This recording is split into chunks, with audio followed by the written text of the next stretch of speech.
సభ్యులమైనటువంటి మేము, నా పేరు జయరాజు, సికింద్రాబాద్ గణపతి దేవాలయం చైర్మన్గా కొనసాగినప్పటి నుండి ఈ యొక్క దక్షిణ అయోధ్యగా పేరుగాంచినటువంటి భద్రాద్రి సీతారాముల వారి తిరుకల్యాణోత్సవం మరియు పట్టాభిషేకానికి పట్టు వస్త్రాలు నేయడం అన్నది ఇక్కడే నియమనిష్టలతో తయారు చేయాలన్న సత్సంకల్పంతో ప్రారంభించడం జరిగింది.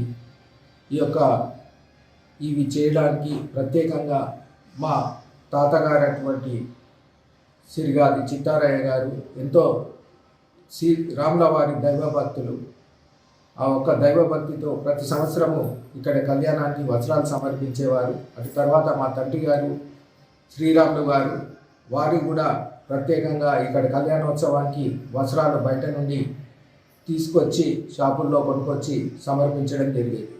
నేనైతే చైర్మన్గా కొనసాగిన సమక్షంలో ఇక్కడ నియమనిష్టలతో తయారు చేయాలని అప్పటి దేవాదాయ కమిషనర్ గారిని సంప్రదించి ఈ యొక్క అనుమతులను పొంది ఈ యొక్క కార్యక్రమాన్ని నిరంతరాయంగా కొనసాగిస్తానని సంకల్పం తీసుకొని ప్రతి సంవత్సరము ఇక్కడ పోచంపల్లి చేనేత పట్టు వస్త్రాలను మా ఒక కళాకారుల బృందంతో రావడం జరుగుతుంది.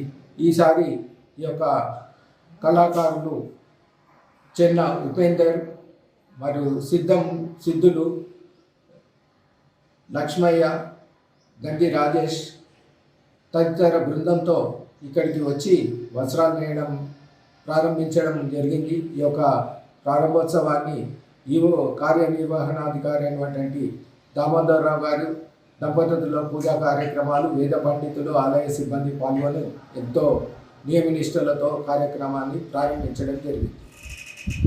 మొత్తం సీతారాముల వారికి, సీతమ్మ వారికి 2 చీరలు, రాముల వారికి, లక్ష్మణునికి, హనుమంతునికి 6 పంచలు, కండువాలు సమర్పించడం జరుగుతుంది.